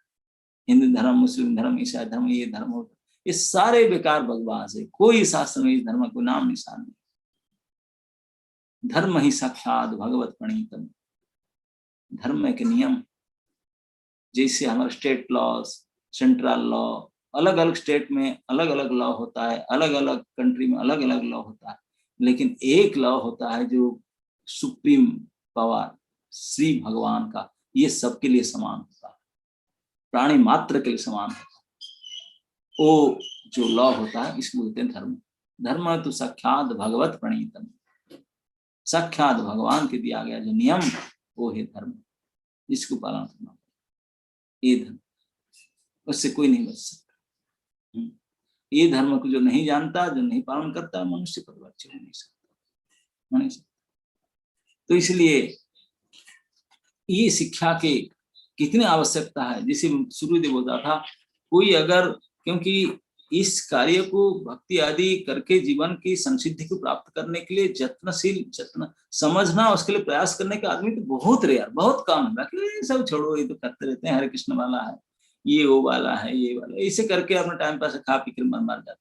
लेकिन जो थोड़ा सा सीरियसली लेते हैं उसको जानने के लिए, उनको अगर सही गाइड ना मिले, सही उपदेश प्राप्त ना हो, तो कैसे वो आगे बढ़ता है, कैसे आगे बढ़ता है। तो इसीलिए आचार्य लोग ने ये सब माया मुग्ध जीवेर नाही स्वतः कृष्ण ज्ञान, जो माया से मुग्ध हुए जीव, उनके स्वतः कृष्ण ज्ञान तो नहीं है, इसलिए जीवेर कृपाए कृष्ण कैल वेद पुराण, इसलिए वेद पुराण शास्त्र सब कृष्ण ने पुराण करके दिए हैं।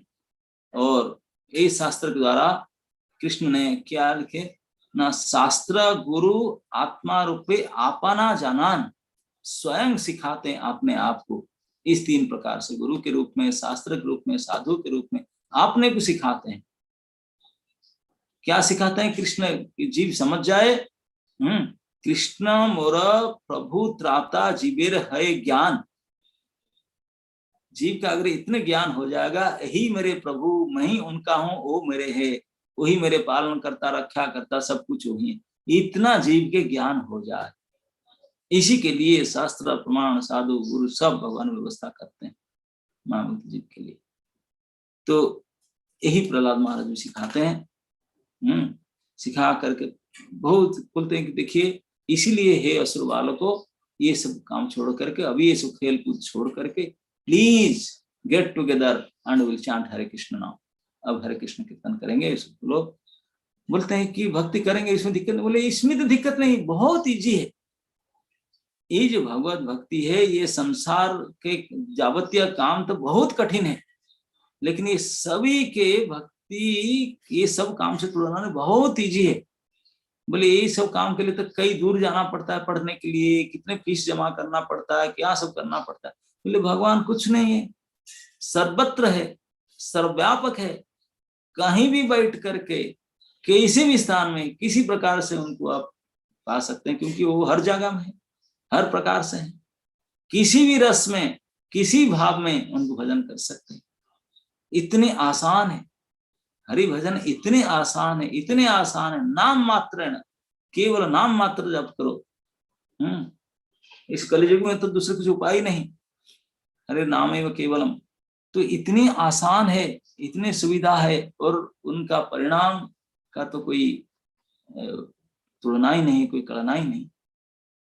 तो इतने सारे प्रकार से ये अध्याय में ले दे करके प्रहलाद महाराज ने ये जो अपने क्लासमेट थे असुर बालकों को नाना प्रकार के उपाय सिद्धि उनको समझा बुझा करके इस देहात्म बुद्धि द्वारा इस देह में आसक्ति है उससे हटा करके भक्ति में ले आए, भक्ति में ले आए समझा बुझा करके। 5-5 साल के लड़कों को इस प्रकार से समझाए। इसलिए हम लोग जो कॉलेज पिचिंग करते हैं, स्टूडेंट पिचिंग करते हैं, ये सीखना चाहिए। आदि गुरु हैं प्रहलाद महाराज कॉलेज पिचिंग, स्टूडेंट पिचिंग के लिए। उन्होंने सबसे पहले अपने क्लासमेट को पिचिंग किए और एक भी बच्चा मिस नहीं हुआ, पूरे यूनिवर्सिटी मात मार गया।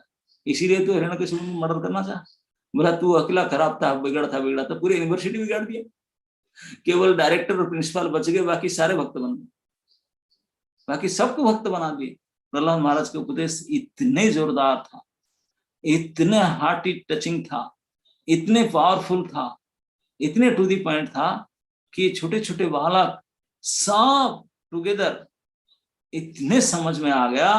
अपने भोजन छोड़ करके, खेल कूद छोड़ करके प्रहलाद महाराज के साथ मिल करके हरे कृष्ण कीर्तन करने लगे।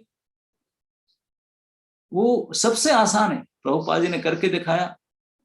अमेरिका में गए वही अर्ली 70s में, जो कोई रामकृष्ण के नाम तक नहीं जानते थे, कुछ नहीं जानते थे, प्रचुर भोग में सब डूबे हुए थे। वहां के पार्क में जाके प्रभुपाद जी ने कीर्तन किए 2-3 घंटा, सैकड़ों लड़के लड़की नाच रहे, क्योंकि ये जो नाम है ये कोई कान के लिए, कोई सुर, कोई कीर्तन, कोई गान बजान नहीं है, ये सीधा शरीर के अंदर, हृदय के अंदर आत्मा के साथ ठनक रहा है, सीधा आत्मा के साथ संपर्क है, सीधा डायरेक्ट कनेक्शन। तो आत्मा जब जगता है तो शरीर के, इसी शरीर तो ढक्कन है, ढक्कन का क्या, जो माल अंदर से चेंज होता है तो ढक्कन तो क्या होगा। तो हम लोग नहीं समझ रहे, ते नाम को बहुत कैजुअली, केयरलेसली लेते हैं। तद नाम ग्रहणादि भी। तो इस प्रकार से प्रहलाद महाराज की शिक्षा तो बहुत जबरदस्त है। तो आगे चल करके यही सिखाते हैं, तो किसी के प्रति हिंसा द्वेष छोड़ करके, बाकी सब छोड़ करके केवल इसी भगवत भक्ति को स्वीकार कीजिए, यही जीवन के। तस्मात् सर्वेषु भूतेषु दया पूर्वक सौहृदम। यही बात 24 नंबर श्लोक में ये बोले, तस्मात्, देयरफॉर, अतएव, हे आसुरों से उत्पन्न मेरे प्यारे तरुण मित्रों, तुम सब ऐसा करो कि वे परम भगवान जो भौतिक ज्ञान की धारणा से परे हैं संतुष्ट हो। क्या करना चाहिए लक्ष्य हमारे? यही काम करना चाहिए जिससे भगवान संतुष्ट हो जाए। अतएव, अतएव मीन्स अतएव फाइनल स्टेटमेंट है, अतएव हे असुरों से उत्पन्न प्यारे तरुण मित्रों, तुम सब ऐसा करो। फाइनल इंस्ट्रक्शन, तुम ऐसा ही करो। इसलिए क्या करो कि ऐसे काम करो जिसके द्वारा करो कि ऐसे भगवान जो भौतिक ज्ञान की धारणा से परे हैं, जिनको समझना भौतिक उपाय से असंभव परे हैं, भौतिक ज्ञान से, वे तुम पर प्रसन्न हो जाए। समझ में आ रहा है ना कि ऐसा कुछ काम करो जिस प्रकार भगवान प्रसन्न हो जाए। तुम अपनी असुरी प्रकृति को छोड़ दो और शत्रुता या द्वैत रहित होकर कर्म करो। सभी जीवों में भक्ति जगाकर उन पर दया प्रदर्शित करो और इस प्रकार उनके हितैषी बनो। जीवों के ऊपर दया करो, उनके हित करो और भगवान के भजन करो। नाम रुचि, जीवे दया, भक्तों की सेवा, यही 3 काम यही 3 काम है। स्वयं अपने प्रैक्टिस करेंगे, नाम अभ्यास, स्वयं नाम जप करते रहेंगे और दूसरे को भी नाम जप करने के लिए बताएंगे। दया का भावना होगा तब तो बताएंगे ना, दूसरे को भी हित करेंगे। बस इस प्रकार से दूसरे को हित साधन करो और स्वयं भक्ति का अभ्यास करो। इस प्रकार क्रिया के द्वारा परम भगवान, जो किसी प्रकार से उनको जाना नहीं जाता, समझाना नहीं जा सकता, उनको प्रसन्न कर सकते हैं। और उनको प्रसन्न करना ही इस जीवन का एकमात्र ध्येय है, एकमात्र लक्ष्य है। बाकी ये सब लड़ाई झगड़ा, शत्रुता, हिंसा, द्वेष सब छोड़ करके बिल्कुल इसी में लग जाओ। यही करना चाहिए। तो इस प्रकार के फाइनल इंस्ट्रक्शन प्रहलाद महाराज आपने सारे स्कूल मेट्स को दे करके थोड़ी ही समय में, रिसेस समय में उनको सबको भक्त बना दिए। Beginning of college teaching, student teaching, उसी हिरण्यकशिपु जमाने में कोई यूथ क्लब रजिस्टर्ड नहीं हुआ था, कोई उनके पास DYS कोर्स का उपाय नहीं था, कोई ना कंप्यूटर था ना ये था, जो सब साधन वाधन कुछ नहीं था, कोई कांटेक्ट नंबर नहीं था, कुछ नहीं था। खुद ही स्कूल में पढ़ रहे थे, पूरा चेंज कर दे सब। ये जब खुद का इतने ठोस अपना विश्वास हो तब हम उस प्रकार से बता सकते हैं। तो इस प्रकार प्रहलाद महाराज की शिक्षा हम साल में जब नरसिंह भगवान के चतुर्दशी जन्म जयंती आता है, तो आविर्भाव तिथि आता है, तब कभी कभी याद करते हैं, फिर भूल जाते हैं, फिर 1 साल के बाद फिर खोलते हैं उसको। लेकिन अगर हम इसको जिस प्रकार प्रहलाद महाराज ने उपदेश दिए, अगर उसको बड़े ध्यान से मनन करें, उसको पालन करने के लिए प्रयास करेंगे, तो हो सके तो कम से कम हमारे जीवन के उद्देश्य की प्राप्ति करने के लिए हम भी कुछ प्रगति करें, उसमें आगे बढ़ें। हरे कृष्ण। किसका कोई क्वेश्चन और कमेंट है? टाइम हो चुका है ऐसे।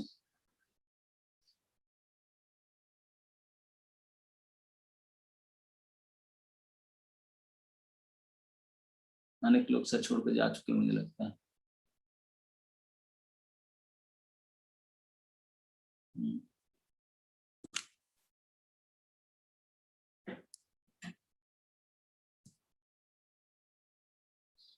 ओके,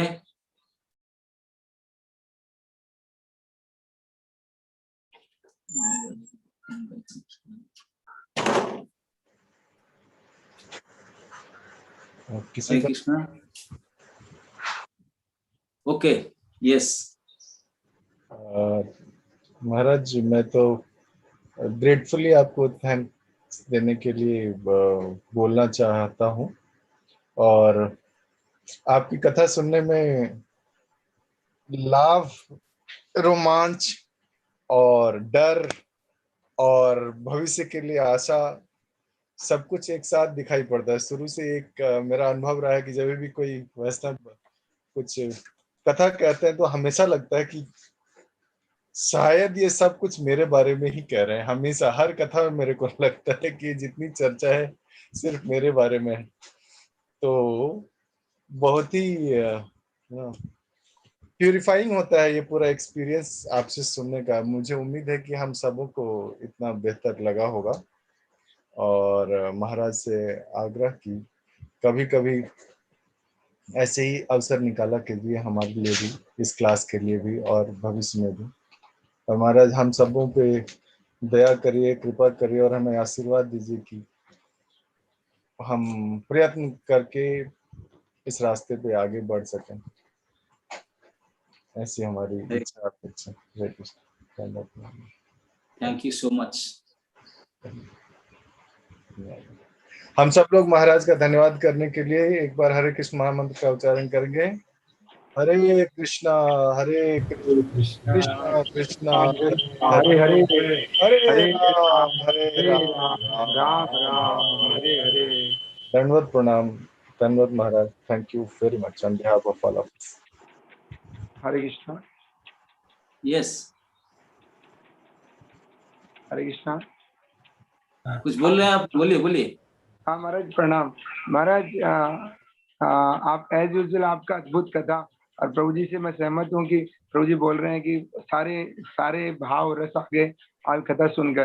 महाराज जी, मैं एक प्रश्न पूछना चाहता हूँ कि प्रहलाद महाराज जो देवर्षि नारद की कृपा प्राप्त हुए, असुर कुल में पैदा हुए और बाल्यकाल में ही इन्होंने इतना अद्भुत शक्ति प्राप्त कर लिया भक्ति का, और मतलब एक अनुकूल परिस्थिति देख के प्रीचिंग करते थे। जैसे आपने बोला कि कोई व्यवस्था नहीं थी, डायरेक्टर से लेके नीचे तक सबको ही प्रचार कर डाले, है ना। हम खुद ही प्रचार नहीं हो पाता और जीवन लग जाता है भक्तों का, कोई विद्यार्थी भक्त बन नहीं पाता। पर इतना इतना प्रबल शक्ति, इतना पवित्रता, इतना इतना ये क्या भगवत कृपा से नित्य पार्षद है और नित्य भागवत है, तो ऐसा शक्ति है या कृपा सिद्धि मिला उनको नारद जी का, या क्या है ये? असली में ये चमत्कार है या ये सामान्य भक्त भी ऐसी शक्ति प्राप्त कर सकता है? नहीं, ये असामान्य भक्त था। दोनों आप जो बोले, एक तो नारद जी की कृपा था और उनका अपना सामर्थ्य था, इस कारण से कर पाए। लेकिन वो ये कहते हैं कि इस प्रकार कोई भी कर सकता है, अगर इस प्रकार श्रद्धा रखें, नारद जी के उपदेश पर श्रद्धा रखें और बड़े सतर्क सावधान होकर उनसे सुने, तो ये शक्ति उसको भी प्राप्त हो सकता है।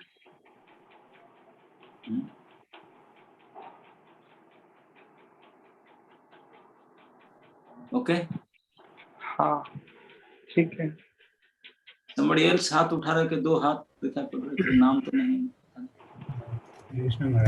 हरे कृष्णा प्रभु जी। हेलो। यस प्रभु जी, मेरा एक सवाल है आपसे प्रभु जी, कि जो हरे कृष्णा जो चैंट करते हैं तो उनके जीवन में दुख क्यों आते हैं? मतलब प्रभु जी, उनका तो ध्यान रखना चाहिए कि मतलब उनके जीवन में कभी ऐसे दुख ना आए। मतलब उनके तो ऊपर थोड़ा आशीर्वाद रहना चाहिए भगवान का, कि मतलब उनमें मेरे जो डिवोटी है उनका तो मैं ध्यान रखूं, कम से कम उनके जीवन में ऐसे दुख नहीं आने चाहिए। दूसरे का तो मुझे पता नहीं था, तो मुझे इसका ये आंसर आपसे पूछना है प्रभु जी। हाँ प्रभु जी, मैं आपको बोलना चाहूंगा कि हम लोग को दुख क्या पता है, कि आपको पता है व्हाट इज दुख, व्हाट इज सुख? नहीं प्रभु जी। हाँ, तो इसलिए आप कहते हैं कि दुख करे, तो आप पहले आपको पता करना पड़ेगा दुख क्या है, सुख क्या है। ये दोनों ही हमको बारे में पता नहीं है। जो हमको अभी दुख करके मानते हैं, जैसे अभी गर्मी लग रहा है, एसी चला रहा है ना, नहीं सुख लग रहा है। अभी दिसंबर महीने हम आप कर सकते हैं क्या?